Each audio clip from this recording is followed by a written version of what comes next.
ಮತ್ತೆ ನೈತಿಕ ಪೊಲೀಸ್ ಗಿರಿ ಈಗ ಮಂಗಳೂರಿನಲ್ಲೇ ಕಾಣಿಸಿಕೊಳ್ಳುತ್ತಾ ಇದೆ. ಹಿಂದೆಯೂ ಕೂಡ ಇದೇ ನೈತಿಕ ಪೊಲೀಸ್ ಗಿರಿ ಕಾಣಿಸಿಕೊಂಡಿತ್ತು.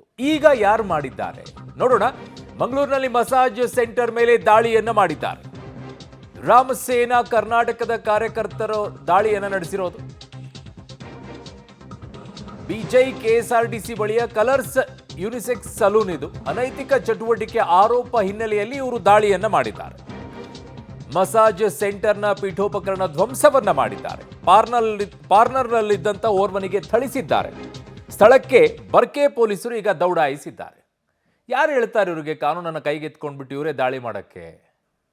ನನ್ನ ಸಹೋದ್ಯೋಗಿ ಈಗ ದಕ್ಷಿಣ ಕನ್ನಡದ ಪ್ರತಿನಿಧಿ ಸುಖಪಾಲ್ ಪೊಳ್ಳಿ ನನ್ನ ಸಂಪರ್ಕಕ್ಕೆ ಸಿಗ್ತಾ ಇದ್ದಾರೆ. ಸುಖಪಾಲ್, ಏನೇ ಆದರೂ ಕೂಡ ಈ ನೈತಿಕ ಪೊಲೀಸ್ಗಿರಿ ಅನ್ನುವಂಥದ್ದು ಈ ಮಂಗಳೂರಿನಲ್ಲೇ ಹೆಚ್ಚಾಗಿ ಕಾಣಿಸುತ್ತಪ್ಪ. ಬೆಂಗಳೂರಿನಲ್ಲಿ ಇಂಥ ಅನೇಕ ಅಂಥ ಚಟುವಟಿಕೆಗಳು ನಡೀತಾ ಇದ್ದಾವೆ, ಈ ಚಟುವಟಿಕೆ ನಡೀತಾ ಇದ್ದಾವೆ ಅನ್ನೋ ಆರೋಪಗಳಿರುತ್ತೆ. ಯಾರೂ ದಾಳಿ ಮಾಡೋದಿಲ್ಲ.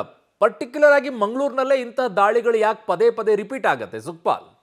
ಕಳೆದ ಕೆಲ ವರ್ಷಗಳಿಂದ ಇದು ಈ ರೀತಿಯಾದಂಥ ದಾಳಿ ಕಡಿಮೆ ಆಗಿತ್ತು. ಈಗ ಮತ್ತೆ ಆರಂಭ ಆಗಿದೆ. ಮಂಗಳೂರಿನ ಬಿಜೈನ KSRTC ಬಸ್ ನಿಲ್ದಾಣದ ಪಕ್ಕದಲ್ಲಿರುವಂಥ ಒಂದು ಮಸಾಜ್ ಸೆಂಟರ್ ಇದು. ಗಮನಿಸ್ಬೋದು ನೀವು, ಕಲರ್ ಯುನಿಸೆಕ್ಸ್ ಸಲೂನ್ ಅನ್ನುವಂಥದ್ದು. ಈಗ ಸದ್ಯದ ಮಟ್ಟಿಗೆ ಪೊಲೀಸರು ಬಂದು ಇದಕ್ಕೆ ಶಟರನ್ನು ಹಾಕಿ ಹೋಗಿದ್ದಾರೆ. ಈ ಒಳಗೆ ನೇರವಾಗಿ ಶ್ರೀ ರಾಮ್ ಸೇನೆ ಕರ್ನಾಟಕ ಪ್ರಸಾದತ್ ಅವರ ಆತನ ನೇತೃತ್ವದ ಒಂದು ಸಂಘಟನೆ ಇದು. ಈ ಸಂಘಟನೆಯಿಂದ ಸುಮಾರು ಒಂದು 10 ಮಂದಿ ಕಾರ್ಯಕರ್ತರು ಏಕಾಏಕಿಯಾಗಿ ನುಗ್ಗಿರುವಂಥದ್ದು. ಹಾಡು ಹಗಲಲ್ಲಿ ನುಗ್ಗಿ ಬಂದು ದಾಳಿಯನ್ನು ಮಾಡಿದ್ದಾರೆ. ಅದರಲ್ಲಿ ಪ್ರಮುಖವಾಗಿ ಇಲ್ಲಿ ಅನೈತಿಕ ಚಟುವಟಿಕೆಗಳು ನಡೀತಾ ಇದೆ ಅನ್ನುವಂಥ ಒಂದು ಆರೋಪ ಇತ್ತು. ಆ ಹಿನ್ನೆಲೆಯಲ್ಲಿ ದಾಳಿ ಮಾಡಿದ್ದೇವೆ ಅನ್ನುವಂಥದ್ದನ್ನು ಈಗ ರಾಮಸೇನೆ ಕಾರ್ಯಕರ್ತರು ಹೇಳ್ಕೊಂಡಿರುವಂಥದ್ದು. ಸದ್ಯಕ್ಕೆ ಬರ್ಕೆಯ ಪೊಲೀಸರು ಬಂದು ವಿಚಾರಣೆ ನಡೆಸಿ ಇಲ್ಲಿದ್ದಂಥ ಯಾರು ಮಾಲಕರಿದ್ದಾರೆ ಮತ್ತು ಸಿಬ್ಬಂದಿಗಳಿದ್ದಾರೆ ಅವರನ್ನು ಪೊಲೀಸ್ ಠಾಣೆಗೆ ಕರ್ಕೊಂಡು ಹೋಗಿದ್ದಾರೆ. ಇಲ್ಲಿ ದಾಳಿ ಮಾಡಿದಂಥ ಸಂದರ್ಭದಲ್ಲಿ ಸುಮಾರು 3 ಮಂದಿ ಯುವತಿಯರಿದ್ದರು, ಜೊತೆಗೆ ಓರ್ವ ಪುರುಷ ಇದ್ದರು. ಆ ಪುರುಷನಿಗೆ ಹಲ್ಲೆ ಮಾಡಿದ್ದಾರೆ ಇಲ್ಲಿನ ಸಿಬ್ಬಂದಿ.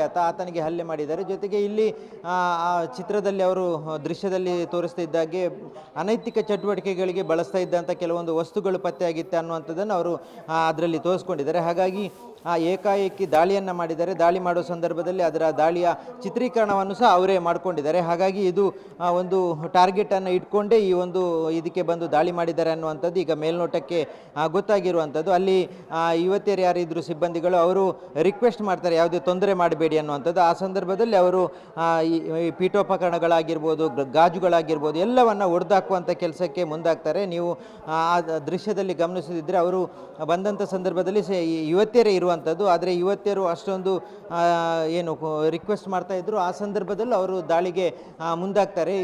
ಎಲ್ಲ ಪೀಠೋಪಕರಣಗಳನ್ನು ಒಡೆದಾಕಿರುವಂಥದ್ದು. ಜೊತೆಗೆ ಅಲ್ಲಿದ್ದಂಥ ಗಾಜುಗಳೇನಿತ್ತು ಅದನ್ನೆಲ್ಲವನ್ನು ಒಡೆದಾಕಿದ್ದಾರೆ. ಇದು ಕಳೆದ ಕೆಲವು ವರ್ಷಗಳಿಂದ ನೀವು ಈ ಜಿಲ್ಲೆಯಲ್ಲಿ ಗಮನಿಸ್ಬೋದು. ಅದು ಪಬ್ ದಾಳಿ ಆಗಿರ್ಬೋದು, ಚರ್ಚ್ ಅಟ್ಯಾಕ್ ಆಗಿರ್ಬೋದು, ಈ ರೀತಿಯಾದಂಥ ದಾಳಿಯನ್ನು ಹಿಂದೂ ಪರ ಸಂಘಟನೆಗಳು ಮಾಡ್ತಾ ಇತ್ತು. ಈಗ ಮುಂದುವರೆದು ಈಗ ಮಸಾಜ್ ಸೆಂಟರಲ್ಲಿ ಈ ರೀತಿಯಾದಂಥ ದಾಳಿಯನ್ನು ಮಾಡಿದ್ದಾರೆ. ಮಂಗಳೂರಿನಲ್ಲಿ ಸಾಕಷ್ಟು ಈ ರೀತಿಯಾದಂಥ ಅನೈತಿಕ ಚಟುವಟಿಕೆ ಮಾಡುವ ಸಲೂನ್ಗಳು ಇದೆ ಅನ್ನುವಂಥದ್ದು ಅವರ ಆರೋಪ. ಹಾಗಾಗಿ ಅದನ್ನೆಲ್ಲವನ್ನು ನಿಲ್ಲಿಸಬೇಕು.